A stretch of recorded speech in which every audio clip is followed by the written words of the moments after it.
Well, in my second lecture here, I would like to tell you that plowing and first opening of the soil, the design and component and other component details. Well, in the previous lecture I have explained to you that different implements and equipment are required. Now here I will let you know as to what are the different equipment which are required for different operations. Particularly with respect to tillage we will talk of, because first is the requirement of opening of the soil and then preparation of the seed bed. So we will talk of those equipment now. See, what is tillage? It is very important to understand what tillage is. The tillage is the mechanical manipulation of the soil for proper seedbed preparation in crop production. Why we need? Because if you open the soil, immediately the soil bigger clods will open.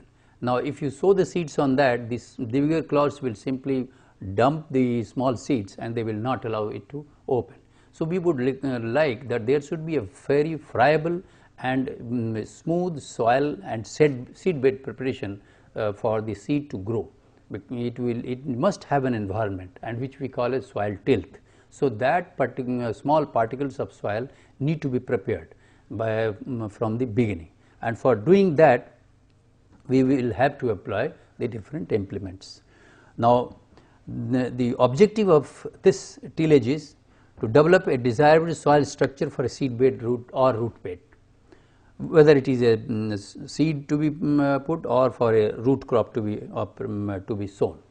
Now control weeds or to remove unwanted crops. Yes, if we do this operation, definitely you can control the weeds, because although we do not sow the weeds, but the weeds grow on their own, and that is why if we have a proper field preparation, the seeds will grow but not the weeds.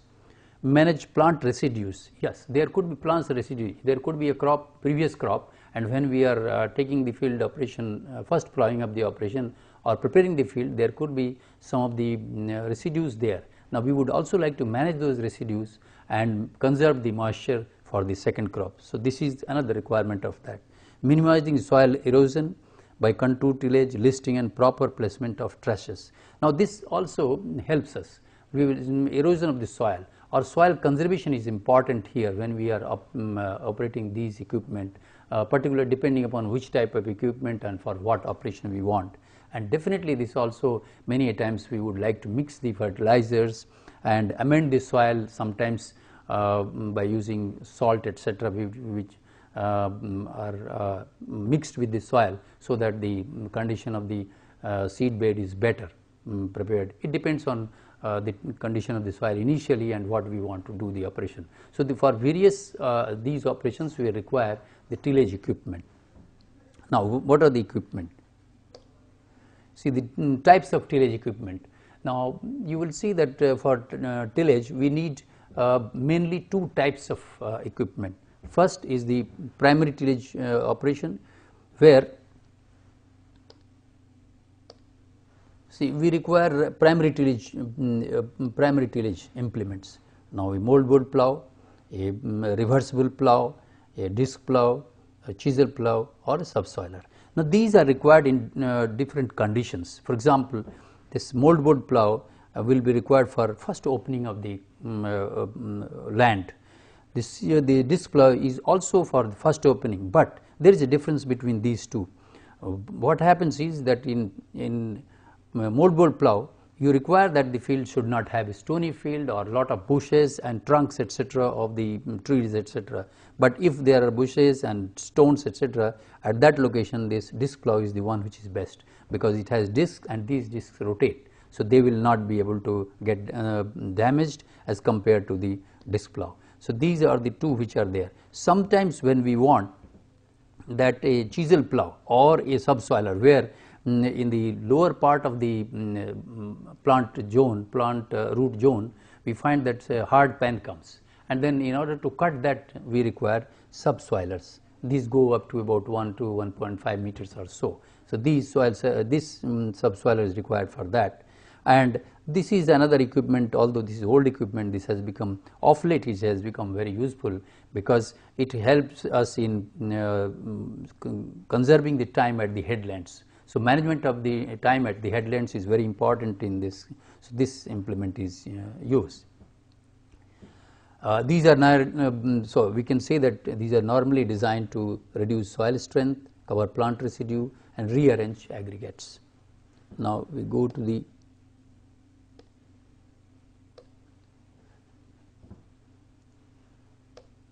next set of machines, which these are known as secondary tillage operations. Secondary tillage, that means primary tillage, when we have opened the soil or just opened the soil, we will have bigger clods, as I said earlier. Now we would like to create, as I said, that a congenial atmosphere for the seeds to grow, and for that we will have to have smaller particles, and that is only possible if the bigger clods are broken down into smaller, and for that we have secondary tillage operation equipment. Now these are a large number, say single acting disc harrow, then a double acting disc harrow, offset disc harrow. Similarly cultivators, now you can see a rigid tine cultivator, a spring tine cultivator, and duck foot type of cultivator. Then there is another one which is which has become very popular nowadays, is a rotavator, then a spike tooth harrow. Spike tooth harrow is not that much, but yes, this rotavator has become very popular, and in fact this is also operated by the PTO of the tractor. We say that the PTO gives the maximum power out of the 3 power outlets of tractor, but it is the least used one. And we have the other implements, the secondary tillage implements or the primary tillage implements.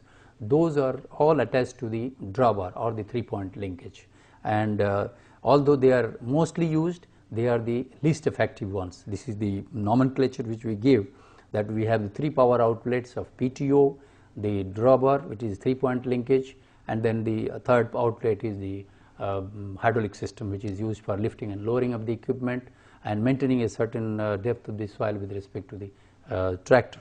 So these are the different operations. You can see that the operation of single acting disc harrow, then the double acting disc harrow, the soil will be thrown in one direction.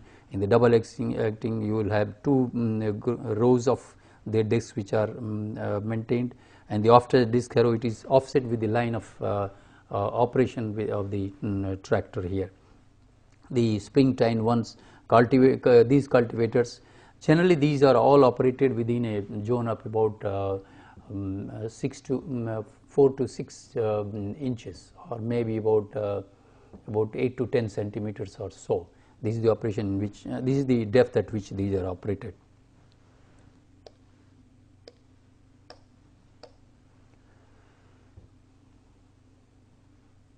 Minimum tillage.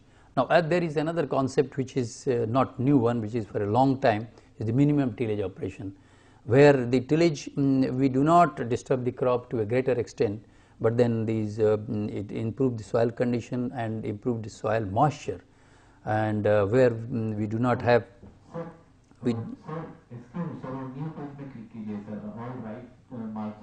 okay.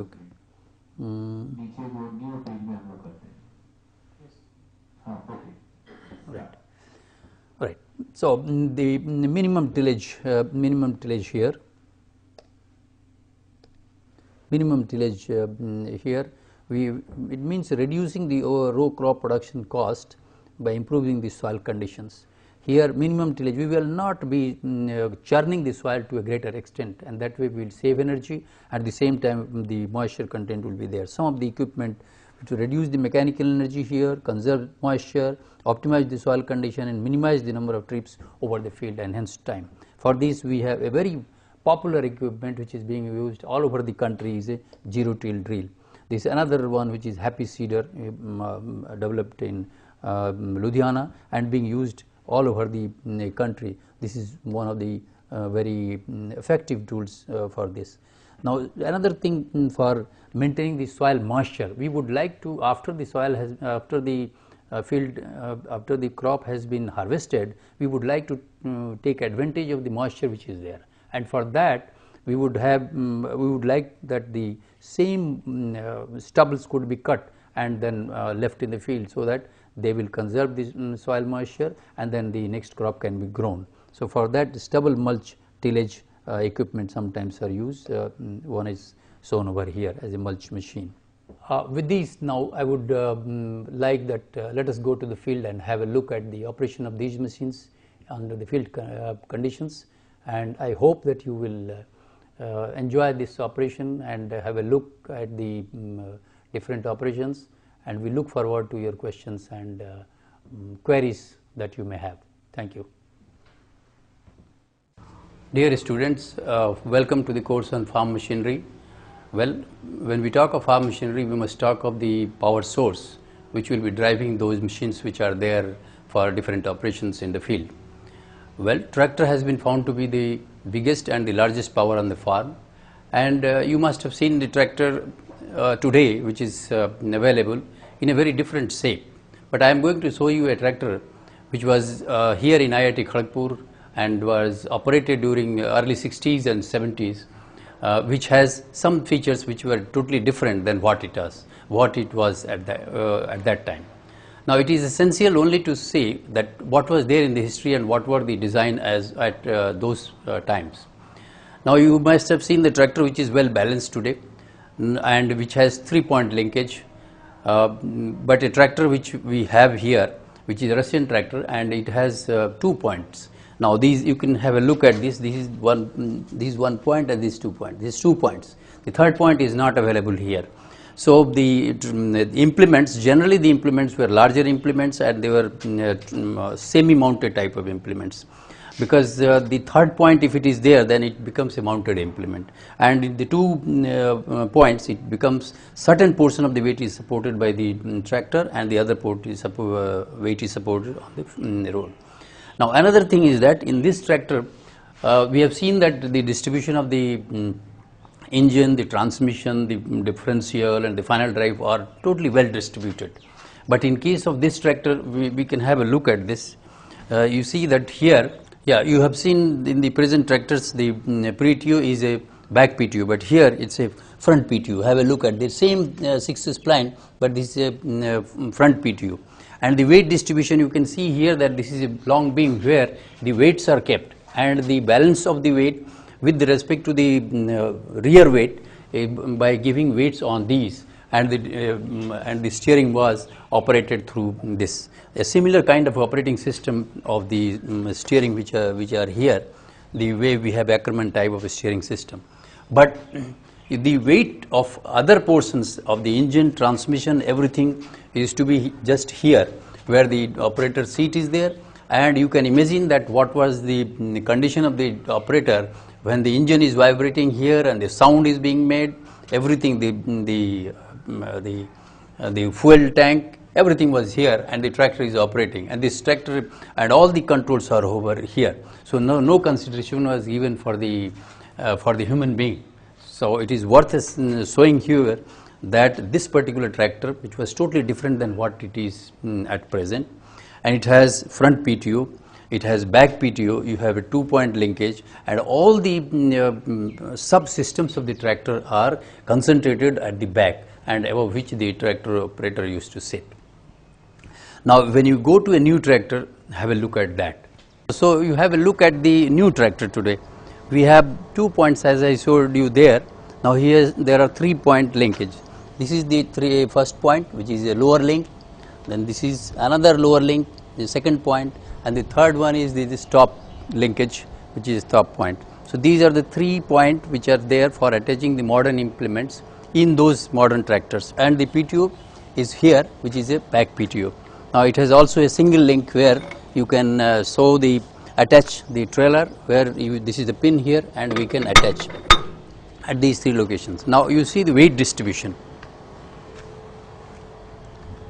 of the present tractor. We can see here right from here is our radiator, and then the engine, the transmission, then differential and final drive. All these are well distributed. It's a 4-wheel drive tractor. Generally when we have a 4-wheel drive tractor, we will have the weight distribution approximately on the front axle and rear axle approximately 50-50. But when we have a 2-wheel drive, as we have in other tractors, we have about 65 to 70% of the weight on the rear axle and about 30-35% weight on the front axle. But this is a 4-wheel drive tractor. Now when we go to the earlier one, you can have a look at this point which was shown you earlier. I can have a look at this again, that this is the lower links, it has only lower links. This is the one link which has a point here, this is another link which has a point here. Here there is no top link, and the PTO,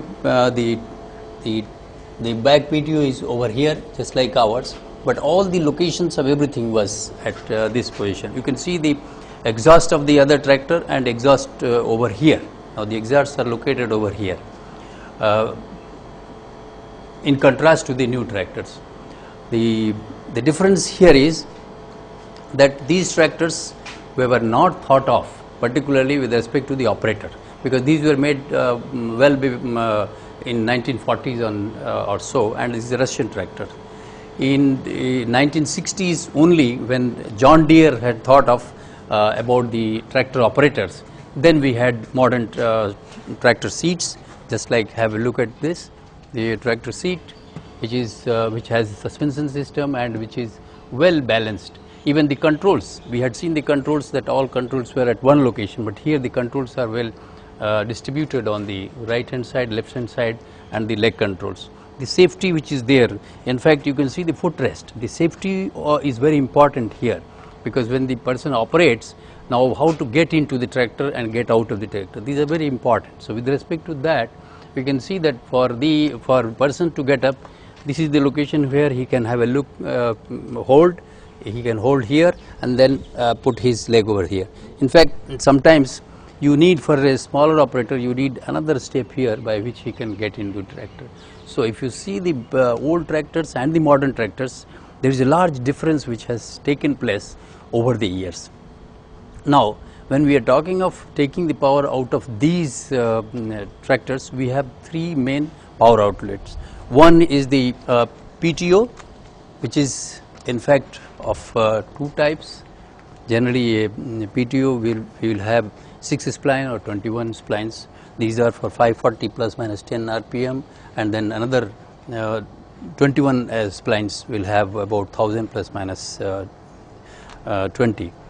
Now when we want to take the power out of this tractor, the outlet, as I said, PTO, which gives us about 90% of the power, and then when we go to the next power outlet out of the tractor is the drawbar, and this 3-point linkage is known as the drawbar, that does the lower links and the top link. So we have to attach the implements on these 3 points, as well as the single point at which we attach the implements which are trail type, just like our trailer or any other implement.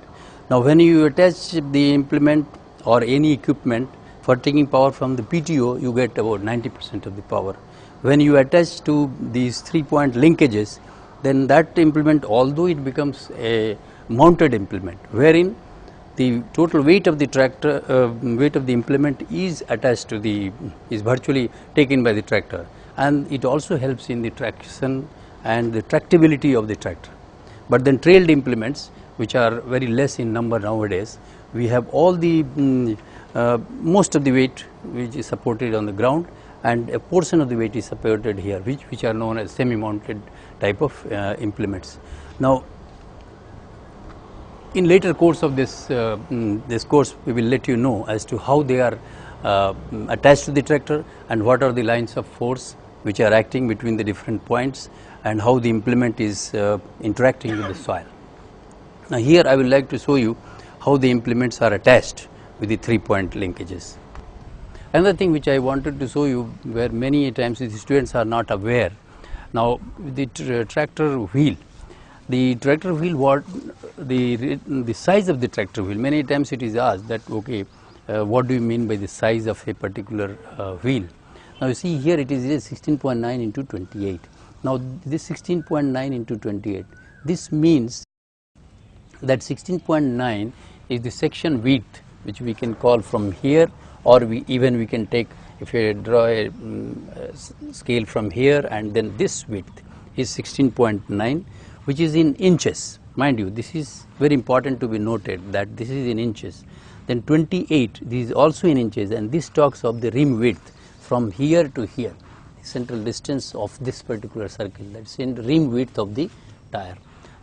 These what are the important points, because the students now, we are all aware of the MKS system, and this is still written in the FPS system, where we have 16.9 the section width or the depth here in inches, and 28 inches is the rim width. Now if you want to get the diameter of the wheel, you can have this 28, which is this to this, and then 16.9, which is generally this width we take as this to this here, and same thing on this side. So you can add 16.9 plus 28, that is 16.9 plus 28 plus again 16.9. This way you can convert this into meters and you can get the diameter of the wheel.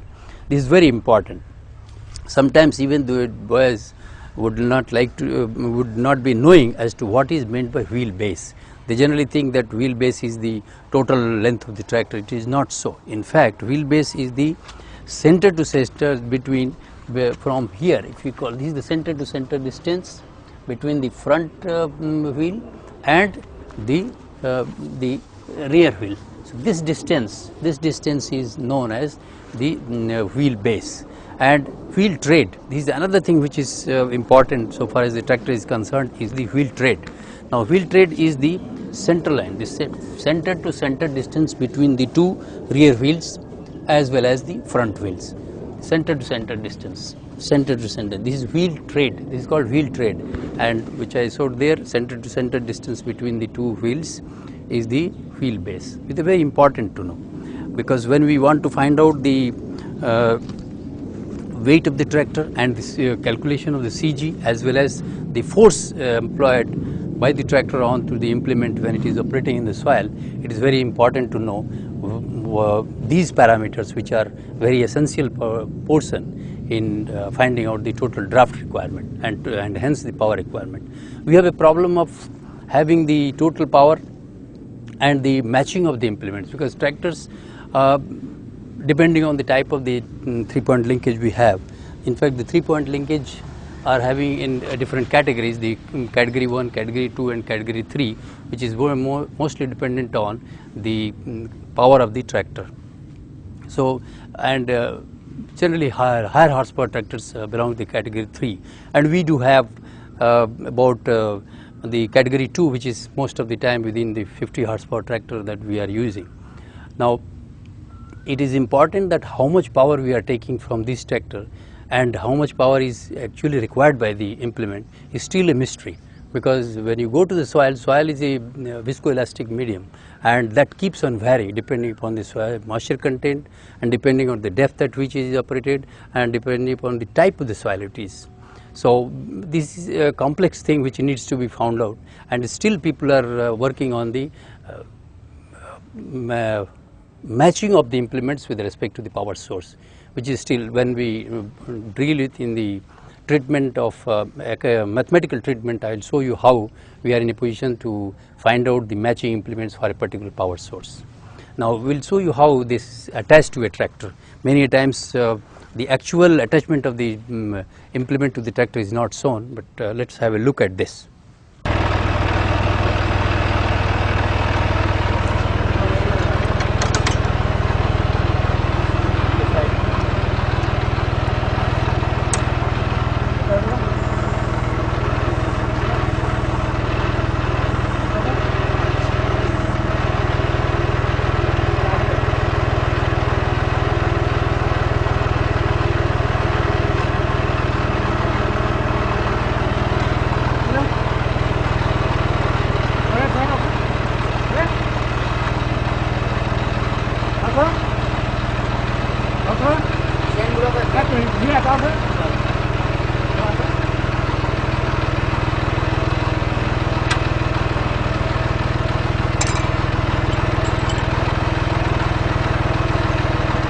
Generally the first two links are attached first, the lower link and then the top link.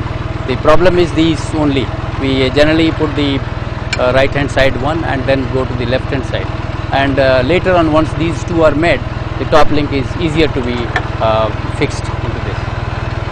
Now it is locked by the pins which are given over here, and slightly tightening of the top link.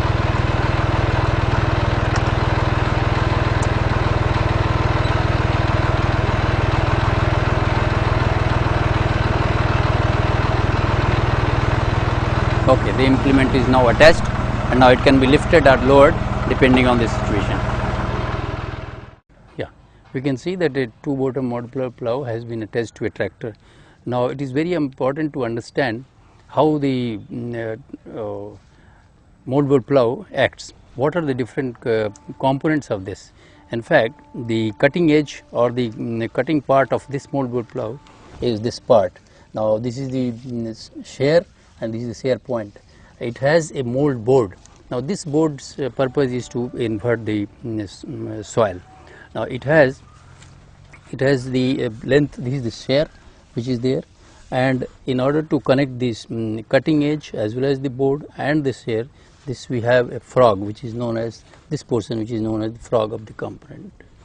Now the rear one has a additional attachment which is helpful in maintaining a clear furrow, and that is the land side. This is called the land side of the moldboard plough. If you take the center of resistance, the center of resistance will fall in between this line somewhere here. This will fall in between somewhere here. When we consider the forces application and when we find out the total power requirement, we will deal with the analytical treatment in a later lecture. Now this is connected, and we will see a short demonstration of this.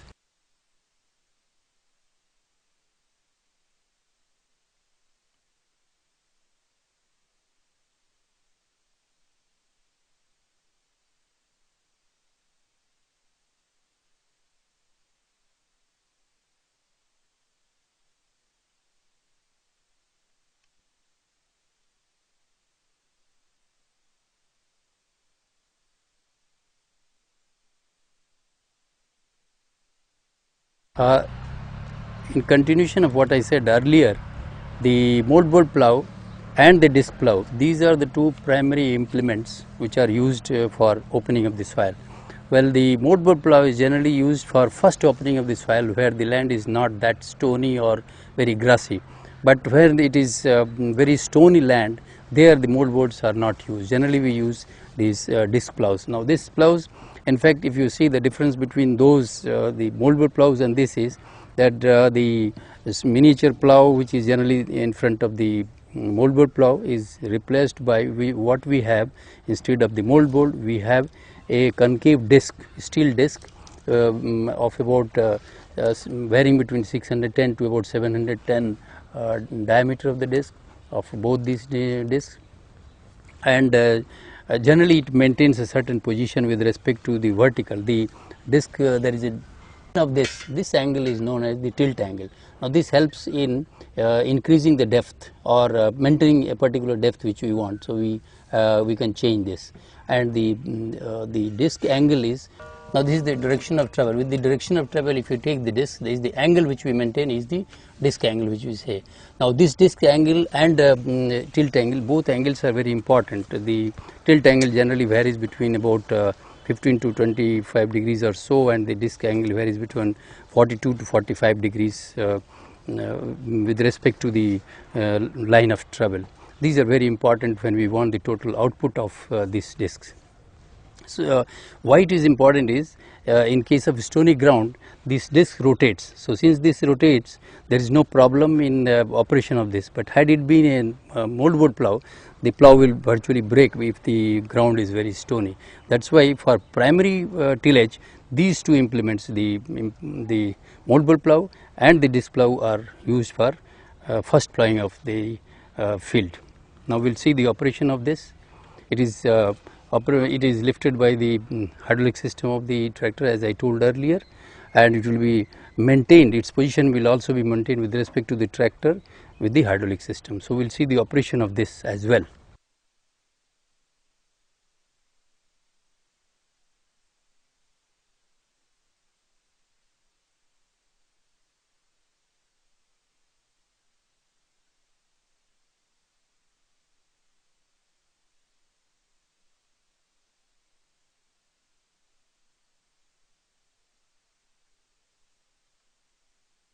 As you can see that the disc has scooped the soil onto one side. From here you can see this. The next one which will come here, again it will put on the same scoop soil. So this is the way it so throws the soil. Here the inversion is not to the extent that you get there, but only because of the disc. This implement, although it is not said to be new, but this has started gaining a lot of importance, is a reversible plough, particularly because of time saving. We know that saving in time is going to save power, and then also the maximizing the output of the plough. Here at headlands we do not have to run the tractor again. It can be, it saves time in turning, and you will not find any furrow which is open furrow, as you will see the operation of this. And while it is lifted, the furrow is turned, and we save time in turning. So this type of system is very much gaining importance nowadays, particularly because of its efficiency in saving time, no furrow opens, no open furrows, and saving unnecessary running around the headlands. So we will have a operation, look at the operation of this particular equipment, which is reversible plough, reversible moldboard plough.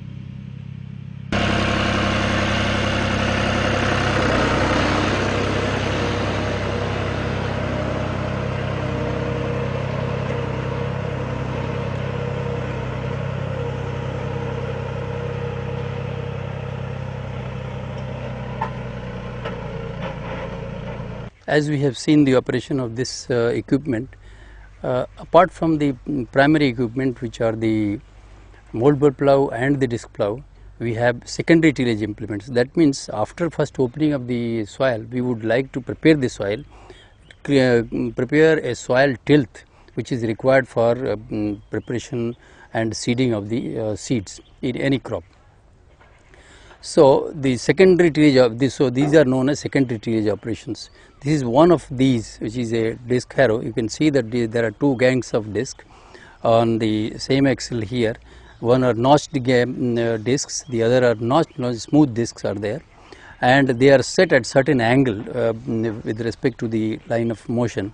Now, these angles are very important so far as the cutting of the soil is concerned. The notch discs help in if there is a grassy field or the grasses etc. are there, it will cut those, and these will smoothly take the soil and put it onto the other side, as we have seen. The angle etc. are changed by the by this particular lever here, and this is one which is mostly used in preparation of the field. Another equipment which we will show the operation slightly later is a cultivator. So apart from the primary, the secondary implements which are used are the single acting disc harrows or double acting disc harrows or the tandem disc harrows, and those of course we have only shown the operation of this harrow, which is similar in action. Only thing you will find in single action, the soil is being thrown on one side only, and in double action you will see the soil is being thrown on the opposite sides in the same width which is considered. So we will see the operation once again.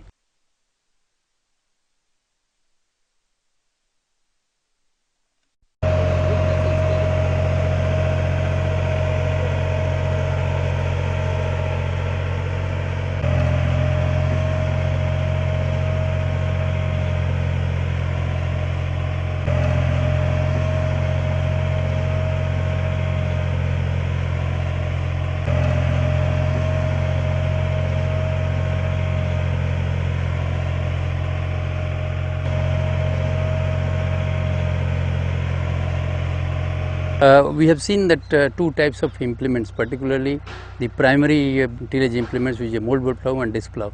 There we had seen that the soil bigger clods were coming out.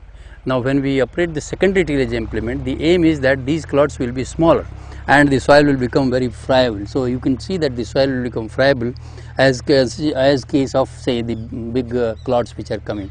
So the aim is to prepare the soil in such a way that we have a very friable soil, and then the size of the clods, etc., very small, and it will help in germination of the seeds. Now this is another equipment which is operated by PTO. We can see that the operation of the PTO, through the PTO it is operated. It has there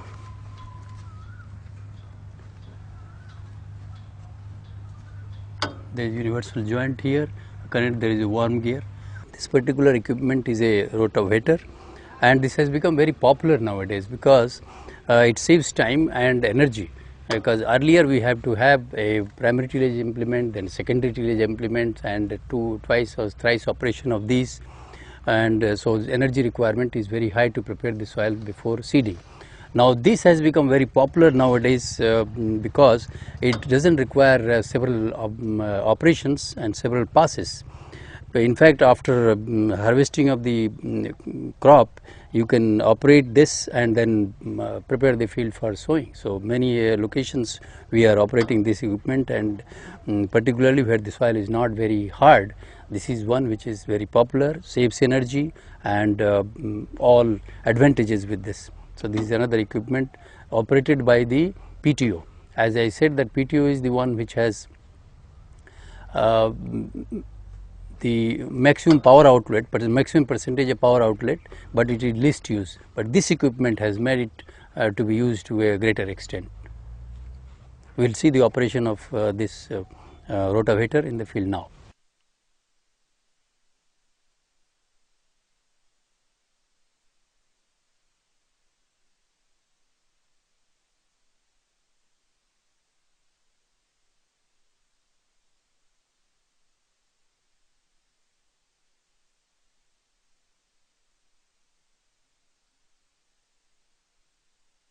Yeah, we can see the operation of this particular equipment. That, see, you don't need any other thing, and simply the seed drill can be operated and seed can be sown. So that is the importance of this particular equipment, which has gained over last 10 years or so very much popular and being preferred by the farmers in a greater way. Okay, this is another equipment which is a secondary tillage equipment. It's a 9-tine cultivator. You can see that the 4 tines are in the front, these 4 tines are in the front, and the 5 tines are in the back. This is the sovel, which is called a reversible sovel. Now there are others which are spring connected. This is a rigid one, and this will, the job of this is to break the clods which have been prepared by the moldboard plough or the disc plough. Now the operation of this for actually preparation of the field will be at least twice operation of this will be required for preparing the field, as you have seen in the case of a rotavator.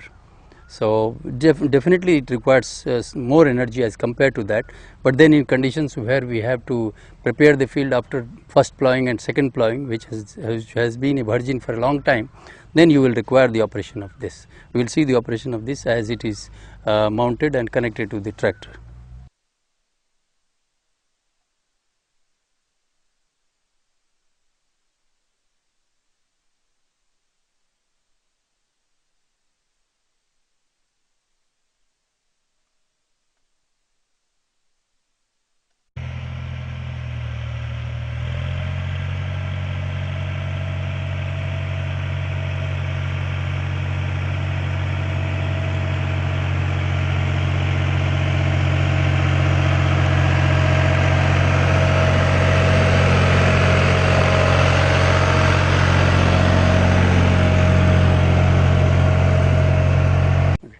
Now definitely this particular implement has broken the soils and the big clods, but then you can see yourself that it will definitely require at least twice operation of this, and then at least a planking of this, that means smoothing of the soil, then only the field will be ready for seeding. But then this has a separate requirement when the field is virgin and it has been operated by either a moldboard plough or a disc plough, where the soil has been inverted and then it needs to be broken to smaller particles, and that is why you require this particular equipment.